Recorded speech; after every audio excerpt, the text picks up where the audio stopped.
Hello, this is Scott Conway, PhD, GAD 8th degree black belt, teacher of Language of Emotions 101A and 101B, and author of Emotional IQ with Think and Grow Rich by Napoleon Hill. We're going over his 6 basic fears. Right now we're on number 2. We're doing this in 3 lessons, the fear of criticism. We've talked about the fear of criticism as far as online criticism goes, something, of course, Napoleon wasn't talking about 75 years ago. In the last lesson, we talked about criticism. What is it? And to really take a look at what exactly do you think is coming? And is it anything to be afraid of? And once you've defined it, you'll very often find a lot of the criticism, a lot of the rejection you're afraid of actually isn't what you're afraid of. How do you get ready for that?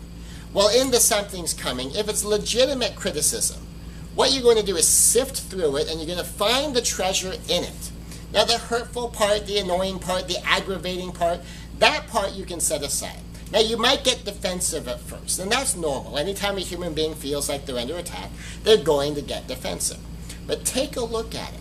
A lot of the best innovations businesses make, they make as a result of criticism that they get, where they see the legitimate points that somebody makes in the criticism, and they make adjustments and changes as a result.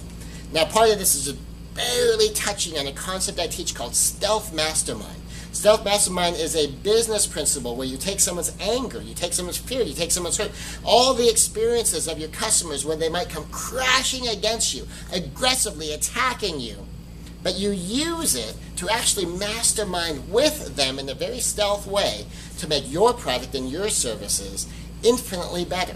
And you get better at your job, and you actually benefit from what it is they do. You might prefer they did it more nicely, but you can benefit from that. And you do that by treasure hunting the criticism. Now, what do you do, though, just about the mean stuff? Well, there's a technique that I teach that can help you with people who are just being mean, and it's armor up. A lot of times we talk about people who wear armor to protect themselves from society. You can't get through to them. You can't touch their heart. In relationships, this can be bad. But in moments, it can be good. Now, you don't overdo it. You don't sort of live in the armor all the time. But just think of it this way. Someone's anger, someone's criticism, someone's rejection is like a weapon. They're throwing something at you. They're shooting something at you. And all you're going to do is armor up or have a shield up. If you think about it, do like a high-tech armor so you can monitor the information coming through and filter it out. Mean. Up, there's a point in there. Let me hang on to that point. Mean. Up, there's a point in there. Let me hang on to that point. And you just think about that as a sort of a technological exercise that you're sifting through what they're saying. Or you can just flat out armor up. Nothing gets through. Doesn't matter what they say. You have just basically made them unable to hurt you by using the armor technique. That's another way to handle criticism. Sometimes you're dealing with criticism from a circle of peers. Well, you might honestly decide you're done with them. I mean, I've had to do this in my past, where you just have a circle of people, they've grown negative, at least negative toward you, and you realize that, people tend to be about the average, and there are 5 people that are most important to them. I need to distance myself from these people, and you may need to leave some friendships. You may need to leave some long-standing friendships. You may need to change some relationships, interact with people less, keep certain information away from people, because every time you talk about, say, your business or your big project, they always jump on it. And just kind of keep the conversation lighter, keep it in the areas where you connect. Maybe you do sports together, you're great at that. Maybe you play certain games, maybe you hang out, maybe it's family. You don't have to talk about the things that they jump all over. So in dealing with criticism and getting ready, treasure hunt the criticism.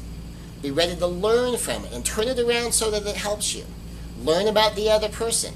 Use the armor up technique. It's one technique to deal with the fear of criticism. So when you know you can't get hurt, there's much less to fear. That's Napoleon Hill's fear of criticism in a really, really short version. I know I haven't gotten to teach a lot about the technique and the other skills that you have that you can use to deal with the fear of criticism. But in these 3 quick little lessons, I hope that you've gained something valuable. Scott Conway, PhD, GAD 8th degree black belt with an emotional genius moment.